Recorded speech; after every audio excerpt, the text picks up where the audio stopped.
Selamat pagi, kenalkan saya perawat penanggung jawab di ruangan ini. Nama saya Suster Yulita Pio. Saya berdinas dari jam 7 sampai jam 2 siang nanti. Apakah Ibu punya waktu untuk kita berbincang-bincang sejenak? Iya, Suster. Silakan.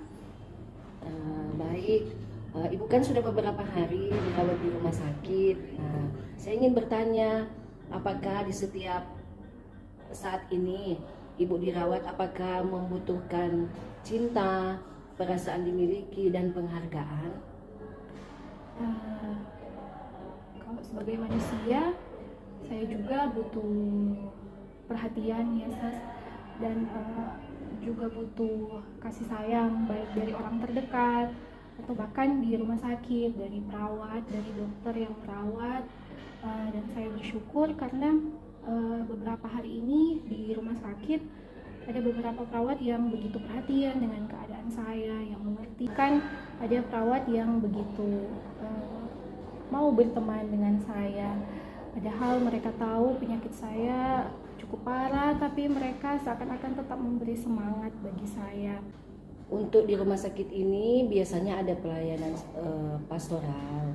Nah, ingin saya tanyakan ke Ibu, bagaimana kedekatan Ibu dengan Tuhan? Kalau mau jujur, semenjak saya divonis sakit, saya agak menjauh karena saya kecewa mengapa saya yang sakit. Jadi hubungan saya dengan Tuhan agak jauh. Kalau mau jujur juga, saya masih belum menerima seutuhnya keadaan saya. Jadi mungkin yang membuat saya lebih berat lagi ya mungkin karena hubungan saya dengan Tuhan renggang begitu. Bahkan mau berdoa pun saya agak sulit. Di dalam keadaan sakit ini, apakah Ibu merasakan keadaan yang positif, ada ucapan terima kasih atau harapan dan keadaan damai? Kalau harapan yang pasti saya berharap sekali bisa sembuh ya Bu. Kalau positif untuk saat ini saya masih belum bisa berpikiran positif karena masih seperti yang saya bilang tadi, saya masih belum bisa menerima keadaan saya. Bahkan sudah berhari-hari di sini saya merasa tidak ada perubahan. Di dalam hati saya merasa bahwa saya akan sakit terus begitu, Sas.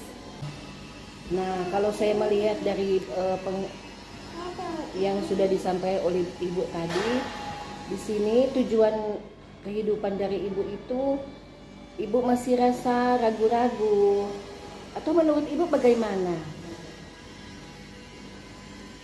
Sebenarnya kalau saya mungkin masih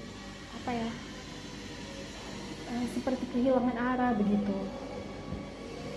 Dari vonis dokter, cita-cita dan harapan masa depan saya seperti buram. Saya tidak punya arah lagi, saya tidak punya tujuan lagi. Bagaimana menurut pendapat Ibu mengenai etika dan moral yang Ibu rasakan saat ini? Kehidupan yang etika dan moral, kalau menurut saya itu berhubungan dengan sikap ya, sikap perilaku seseorang, dan mungkin efek penyakit ini saya seperti sensi begitu, sehingga mungkin kadang-kadang saya berkata kasar mungkin, atau agak judes dengan perawat atau petugas yang ada di rumah sakit. Bagaimana Ibu menghargai akan keindahan?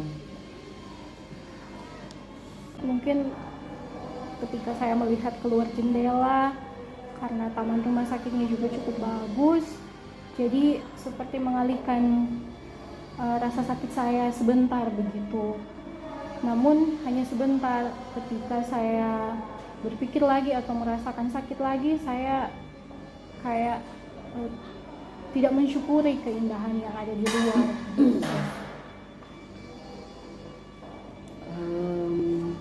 Menurut Ibu, dengan keadaan sakit ini untuk masalah keluarga, masalah kekhawatiran dalam kehidupan. Untuk mengatasi itu menjelang ajalnya nanti, bagaimana Ibu mengatasi akan masalah ini? Tidak apa-apa ya Bu, saya bertanya, minta maaf kalau menyinggung perasaan Ibu. Ya Sas, tidak apa-apa. Kalau mau tanya tentang ajal atau kematian, secara pribadi saya belum siap. Mungkin ada hubungannya dengan saya renggang hubungannya dengan Tuhan, sehingga saya merasa takut untuk mati karena saya takut meninggalkan keluarga, saya takut dengan penyakit saya atau komplikasinya cukup parah nanti. Saya khawatir dan saya takut akan kematian. Cukup berat Sas, bagi saya. Mungkin maaf Sas, mungkin saya butuh istirahat. Terima kasih Ibu sudah memberikan waktu untuk berbagi cerita. Terima kasih, tetap semangat. Tuhan Yesus selalu memberkati dan serahkan semuanya kepada Tuhan. Selamat pagi, shalom. Terima kasih Bu. Sas. Ya.